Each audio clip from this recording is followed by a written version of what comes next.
వాస్తవం మీరు అడిగింది ఇది మన ప్రజాస్వామ్యంలో ఉండవలసింది కాదు.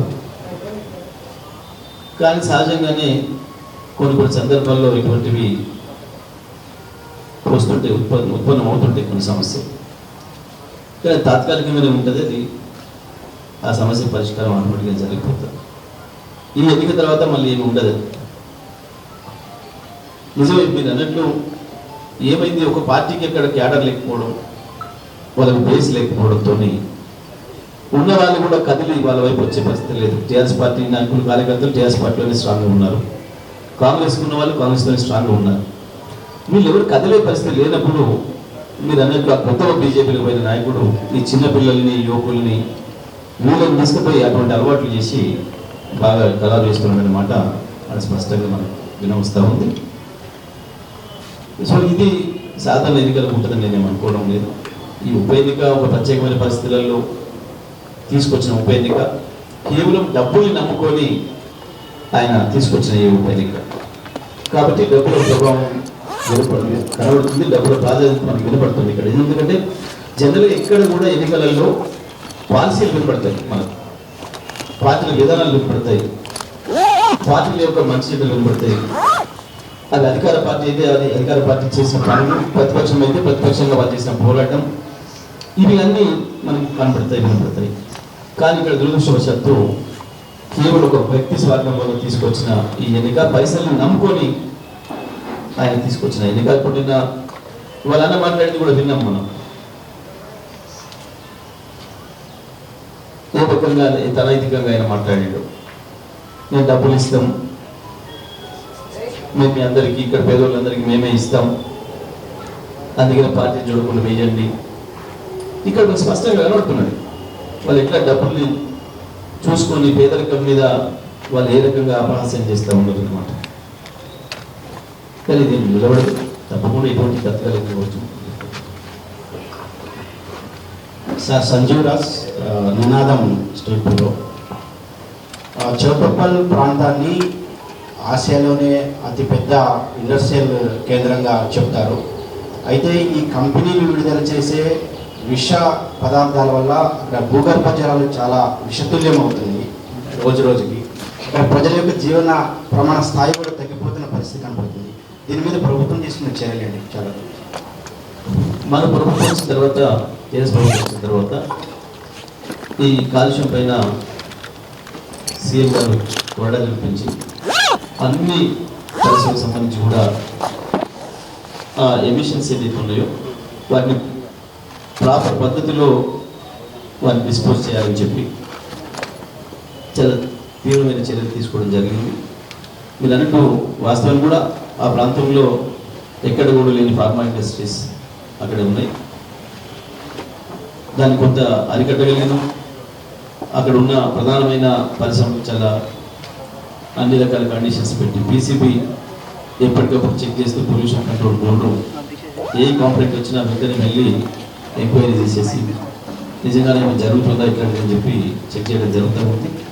మీరు అన్నట్లు గతంలో కొంత నిర్లక్ష్యం చేయడం వల్ల అప్పటికి అక్కడ స్థానికంగా బోర్డులు వేసి ఇతర పద్ధతుల్లో ఆ ఎమిషన్స్ లోపలికి ఏదైతే పంపించిందో దాని ప్రభావం ఇంకా కొంత ఉంది. ఇక దానికి శాశ్వతమైన పరిష్కారం మనం భూగర్భ జలాల్ని మన పై నీళ్ళతో నింపడమే, కాలువల ద్వారా ప్రవాహ కాలువ ద్వారా నీళ్ళు ఇవ్వడం ద్వారానే, ఇరిగేషన్ డెవలప్ చేయడం ద్వారానే దాన్ని మనం పరిష్కరించగలుగుతాం. ఇవాళ మనం ఇక్కడ ఎల్బీనగర్ ఏరియా కూడా చూస్తూ ఉన్నాం. ఆ సిరీస్ చుట్టుపక్కల ప్రాంతాల్లో ఇప్పటికి కూడా మనకు భూగర్భ జలాల్లో కొంత రంగు నీళ్ళు వస్తున్నమాట కనపడుతూ ఉంది మనకి బోర్ ప్రాబ్లంలో. కాబట్టి దానికి ఇక్కడనేమో మనం ఇల్లు కట్టుకున్నారు కాబట్టి నీళ్లు ప్రవహించే పరిస్థితి లేదు ఇక్కడ మార్చలే. కానీ అక్కడ మాత్రం తప్పకుండా నీళ్లు నదీ జలాలు తీసుకొచ్చి మొత్తం భూముల్ని తడపడం ద్వారా దాన్ని ఇప్పుడున్న పరిస్థితిని కూడా మార్చే అవకాశం ఉంది. తప్పకుండా దాని ప్రయత్నాలు జరుగుతూ ఉన్నాయి. ఇప్పుడు కొత్తగా మాత్రం చాలా సీరియస్గా చర్యలు తీసుకుంటా ఉన్నాం. ఇక్కడ కూడా ఎమిషన్స్ గాలిలోకి కానీ భూములకు కానీ వదలకుండా అందరూ కూడా ఎఫ్ఐఆర్ ప్లాన్స్ పెట్టుకొని వాటిని సరైన పద్ధతుల్లో డిస్పోజ్ చేసినట్టు చర్యలు తీసుకుంటున్నాం. సార్ 2018 తర్వాత రాష్ట్రంలో ఏ ఉప ఎన్నిక వస్తే తప్ప మా నియోజకవర్గంలో అభివృద్ధి జరగడని చెప్పేసి కొంత ప్రచారం జరుగుతుంది. అట్లనే హుజరాబాద్లో దళితాబాద్, ఇప్పుడు మునుగోడుకు వచ్చేసరికి యాదవులకు అయితే గొర్రెల పంపిణీకి సంబంధించిన నగదు జమ, ఇట్లాంటి ఈ పథకాలు ఉప ఎన్నికలు వస్తే తప్ప అభివృద్ధి చేయడం లేదు. మా దగ్గర కూడా మా ఎమ్మెల్యేలు మీరు రాజీనామా చేయని చెప్పి కొన్ని నియోజకవర్గాలు అడుగుతుంది. దీన్ని ఎట్లా చూస్తారు? ఉప ఎన్నికలు వస్తే రాజీనామా చేస్తే ఉప ఎన్నికలు వచ్చినాయి కానీ అభివృద్ధి చేయడం రాలేదు. ఇప్పుడు మా నియోజకవర్గాలన్నీ అభివృద్ధి బ్రహ్మాండంగా జరుగుతూ ఉన్నాయి. మాకు ఉప ఎన్నికలు వచ్చినాయా? నేను ఇక్కడ ఉన్న మంచిగా అభివృద్ధి జరుగుతూనే ఉంది. అక్కడ పథకాలకు సంబంధించి రైతు బంధు పథకం ఏ ఉప ఎన్నికతో ఉండాలి, రైతు బీమా పథకం ఏ ఉప ఎన్నికతో ఉండాలి, కళ్యాణ లక్ష్మి పథకం ఏ ఉప ఎన్నికతో ఉండాలి, ఇవి అర్థం లేని మాటలు తప్ప గొర్రెల పంపిణీ పథకం 4 ఏళ్ళుగా ప్రారంభమై నడుస్తూ ఉన్న పథకం. దానికి ఏదో కొత్తగా ఇవాళ మాట్లాడి కొంతమందికి అది ఒక అలవాటు, ఒక పిచ్చిలాగా అయింది. పర్టికులర్గా ఇప్పుడు ఈ మునుగోడు ఇంకా సందర్భంగా మాట్లాడాకైతే ఆయన ఎంత ఆశ్చర్యంగా అంటే, ఆయన బయట పోయినప్పుడు ఎండ కనబడితే ఇప్పుడు ఎండ నింజబట్టి వచ్చింది, నేను రాజీనామా వల్ల వచ్చింది అంటాడు. ఆయన బయట పోయేటప్పుడు వాన వస్తే ఈ వాన నా వల్లనే వచ్చింది అంటాడు. అంత పిచ్చిగా మాట్లాడిస్తాడు. ఎదుటి వాళ్ళకి ఏమీ తెలియదు, వాళ్ళు ఏం చెప్తే అదే వింటారని ఒక దాంట్లో ఆ పిచ్చిలో ఉండి మాట్లాడేస్తూ ఉంటారు తప్ప వాస్తవానికి ఉప ఎన్నికలతో ఎక్కడ పథకాలు రాలి, ఎక్కడ కొత్తగా రాలి. అడిగి ఇంకా 2 మంది కూడా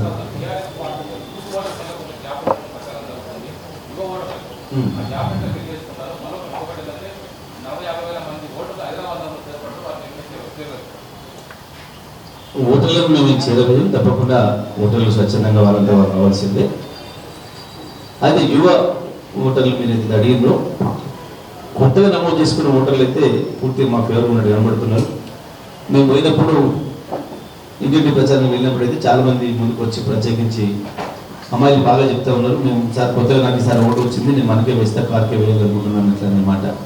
అది వినబడుతుంది. కొద్దిమంది ఈ ఇంతకుముందు తను చెప్పినట్టుగా ఈ రాజగోపాల్ రెడ్డి ఏదైతే కొంత ప్రయత్నం చేస్తున్నాడో చెడగొట్టాలని కొంచెం ఇటు తిరుగుతున్నమాట వాస్తవం. కానీ వాళ్ళందరూ కూడా తల్లిదండ్రులందరూ కూడా వాళ్ళ సరైన దారిలో పెట్టుకుంటున్నారు. యువత కూడా తప్పకుండా మా వైపు. లాస్ట్ క్వశ్చన్ కాదు, ఇంకా 2-3 ఇవ్వచ్చు కాబట్టి మరి తెలంగాణ పార్టీ పేరు మార్చుకుంది, బీఆర్ఎస్గా మారింది. అంటే ఎన్ని రోజుల పాటు తెలంగాణ అనేది ఒక ప్రజల్లో బలంగా ఉన్నటువంటి వ్యవస్థ. అయితే ఇప్పుడు బీఆర్ఎస్ పేరు మార్చుకున్నాక ఆ ప్రభావం ఏమైనా ఉంటుందా పార్టీ మీద, ఎట్లా ఉంటుంది? వాస్తవానికి మాది జెండా అదే ఉంది, కలర్ అదే ఉంది, అదే ఉంది. అది పెద్ద సమస్య కాదు. పైగా కేసీఆర్ గారి పట్ల విశ్వాసం ఉన్న వాళ్ళందరూ కూడా వాళ్ళు చెప్తే, కేసీఆర్ గారు చెప్తే వ్యవసాయంలోనే ఈ పంట వేయండి అంటే ఈ పంట వేసింది, ఈ పంట వద్దంటే ఆగింది. కేసీఆర్ పట్ల అంత అద్భుతమైన విశ్వాసం, నమ్మకం ఉంది రాష్ట్ర ప్రజలకి.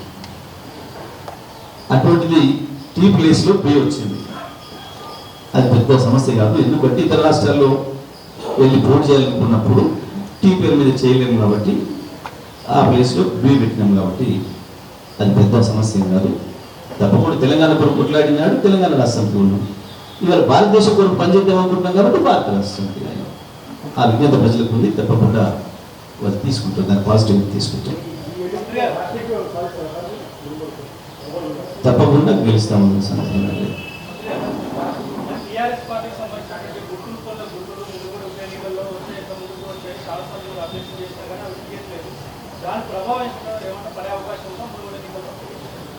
గతంలో కొన్ని సందర్భాల్లో మనం చూసినాం, మరి గుర్తు పక్కగా రావడం, దగ్గర రావడం, అసలు గుర్తు కంటే ఈ గుర్తులు ముందు ఎదురుగా ఉండడం కొంచెం కన్ఫ్యూజన్ క్రియేట్ చేసినాయి. కానీ అట్లా ప్రభావితం కొంతవరకు చేస్తూ ఉన్నప్పటికీ కూడా ప్రత్యేకించి మునుగోడు ప్రజలకి, నల్గొండ జిల్లా ప్రజలకి అద్భుతమైన శక్తి ఉంది. గతంలో 400 నామినేషన్లు ఇస్తే కూడా మధ్యలో ఎక్కడో 290 నెంబర్లు దొరకబట్టుకొని పెద్దలు సిపిఐ నాయకులు ధర్మభిక్ష గారిని దాదాపు 50,000 మెజార్టీతో గెలిపించారు ఆ కాలంలోనే. కాబట్టి తప్పకుండా ప్రజలు చూసి జాగ్రత్తగా ఓటేస్తారని నేను భావిస్తాను. పార్టీ నుంచి చాలా మంది అటు వెళ్తున్నారు, మళ్ళీ అటు కూడా కొంతమంది వస్తున్నారు, మళ్ళీ ఇంకేదైనా జాయినింగ్స్ ఉంటాయా మీ పాత నుంచి మళ్ళీ వచ్చే అవకాశం ఉంటాయి ఇంకెంతమంది చదువుతారు ఇక మనం ఎట్లా చెప్పగలుగుతాం ఇప్పుడే చర్చలు అవి జరుగుతున్నాయని ఈ పెద్ద చర్చలే ఉండవు. వాళ్ళు వస్తారన్న వాళ్ళు ఇట్లా మేము వద్దాం అనుకుంటున్నాం అంటే సరే తీసుకుంటున్నాం, కానీ దానికి పెద్దగా చర్చలు పెట్టి చేస్తుంది లేదు. ఈ పార్టీలో జాయిన్ అవ్వడం అనేది కండిషన్ ఉండదు కదా, కండిషన్స్ ఉంటాయా పార్టీలో జాయిన్ అవ్వడానికి?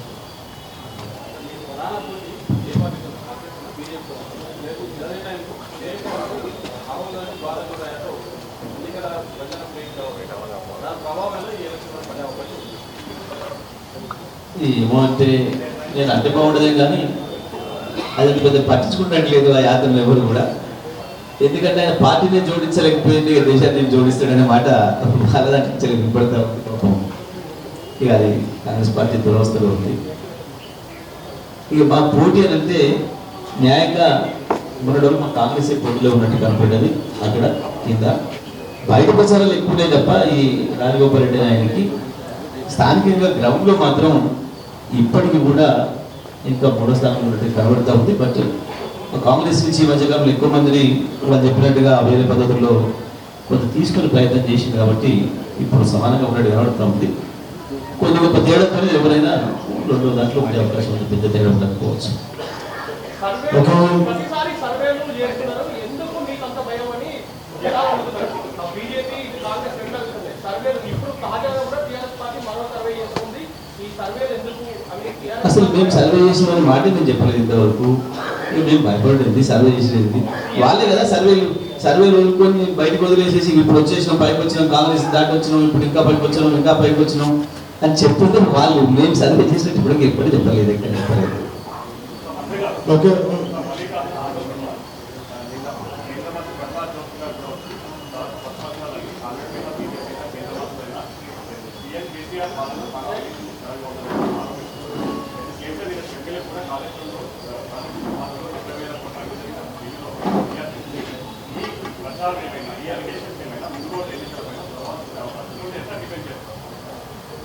ఇప్పుడు ఇవన్నీ కూడా 2014 నుంచి మొదలుపెట్టి 18 దాకా మాట్లాడినవి. ఇవి గవే రికార్డులను మళ్ళీ తీసేస్తున్నారు తప్ప కొత్తగా ఏమి లేదు. ఈ వీళ్ళని ప్రజలు పట్టించుకునే స్థితిలో లేదు. Okay, one last question. మునుగోడుకు సంబంధం లేదు, మీ శాఖకు సంబంధించి 3 రోజుల క్రితము సుప్రీంకోర్టులో క్షమాపణ కోరుతూ జెన్కో సిఎండి గారు అఫిడవిట్ దాఖలు చేశారు. ఎందుకంటే ఆంధ్ర ఉద్యోగుల తొలగించడం వల్ల ధర్మాధికారి కమిషన్ మేము ఇంప్లిమెంట్ చేయలేకపోయినాము, అందువల్ల మమ్మల్ని క్షమించండి కేశవత్ గారు అని చెప్పని అఫిడవిట్ దాఖలు చేశారు. ఇది మీ పరిపాలనా వైఫల్యం ఒకటి. రెండవది, ఈ కోర్ట్ ఆఫ్ కంటెంట్ అనేటువంటిది ఏ రాష్ట్రంలో లేని విధంగా ఇక్కడ ఉన్నటువంటి సిఎస్ మీద చాలా కేసులు ఆ విధంగా పెండింగ్లో ఉంది. ఇది మీ పరిపాలన వైఫల్యం కాదు, మా గొప్పతనం. ఎందుకంటే మేము మా రాష్ట్ర ప్రయోజనాల కొరకు ఇంత కొట్లాడుతున్నాం అనే దానికి అది నిదర్శనం. మా అధికారులు కూడా మా రాష్ట్ర ప్రయోజనాలు కాపాడడం కొరకు కోర్టులకు వెళ్ళడానికి నిలబడడానికి కూడా వెనుకాడడం లేదు. మా రాష్ట్ర ప్రజల తరఫున మా రాష్ట్ర ప్రజల సంక్షేమం కొరకు, మా రాష్ట్ర యువత కొరకు మేము ఏ రకంగా కొట్లాడుతున్నామో దానికి నిదర్శనం. ఎందుకనంటే మిగతా రాష్ట్రాల్లో ఉండని సమస్య మనకు మాత్రమే ఉంటుంది. తప్పకుండా విడిపోయి కొత్తగా ఏర్పడ్డ రాష్ట్రం కాబట్టి, పక్క రాష్ట్రం ఎట్టి పరిస్థితుల్లో సహకరించడానికి సిద్ధంగా లేదు కాబట్టి, ఇప్పటికి కూడా విభజనను మనస్ఫూర్తిగా అంగీకరించే స్థితిలో లేదు కాబట్టి, వాళ్ళకంటే మనం అద్భుతంగా ముందుకు పోతున్నాం కాబట్టి, ఈర్ష్యతో కూడా ఉండరు కాబట్టి ఈ రకంగా ఇబ్బందులు పెట్టే ప్రయత్నం చేస్తున్నారు.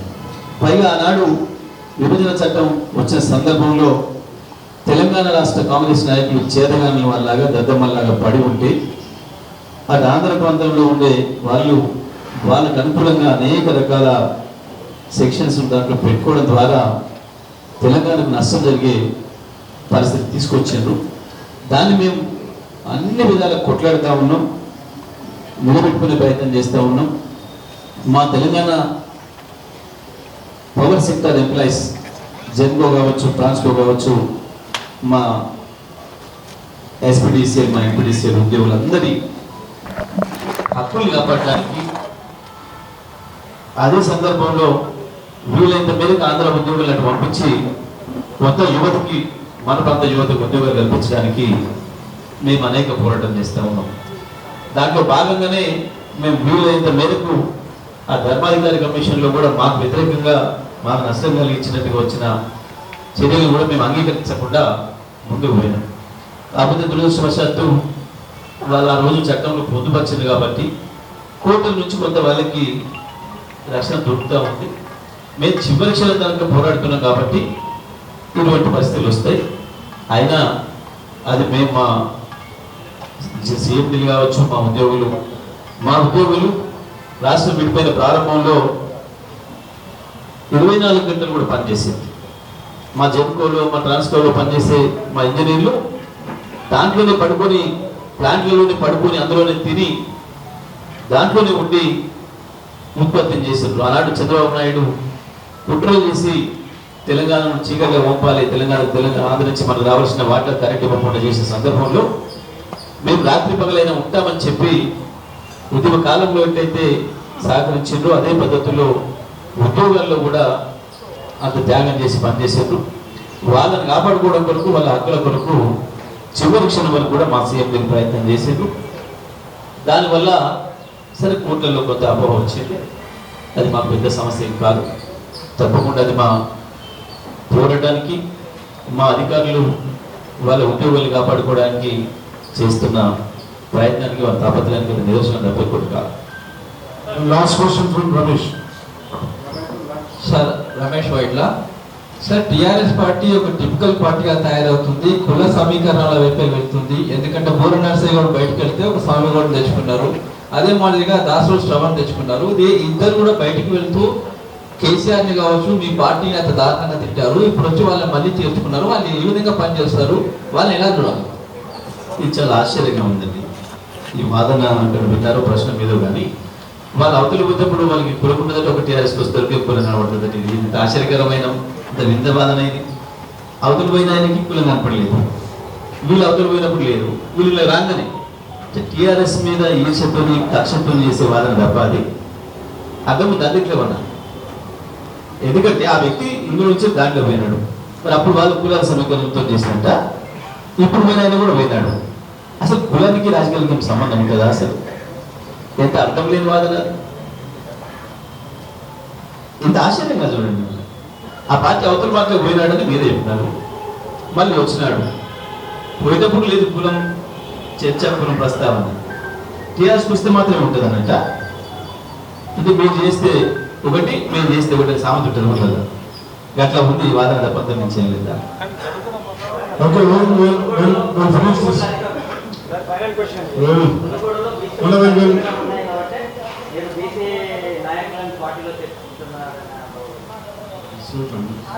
అసలు ఆ ప్రశ్న విచిత్రమైన ప్రశ్నలు ఇది. తప్పకుండా మనుషులుగా వస్తారు, మనుషులు నాయకులుగా చేరుతారు. కానీ దానికి కులాన్ని కట్టి చూడడం అనేది ఒక హ్రస్వ దృష్టి, అది చిన్న దృష్టి. అది నమ్మకాలతో చూసే దృష్టి కాదు. అట్లా మాట్లాడడం, అట్లా ఆలోచించడం, నాయకులకు పిల్లల్ని దగ్గర చూడడం అనేది అసలే సరైనది కాదు. Okay, thank you. ఒక పిల్లలు ఓకే, మొదలందరికీ ధన్యవాదాలు. ఈరోజు ఈ ప్రెస్ క్లబ్ వేదికగా దానికి ఆహ్వానించి మునుగోడు నియోజకవర్గ ప్రజలకి ఒక విజ్ఞప్తి చేయడానికి, మిత్రులకు ఉన్న అనేక రకాల సందేహాలను కూడా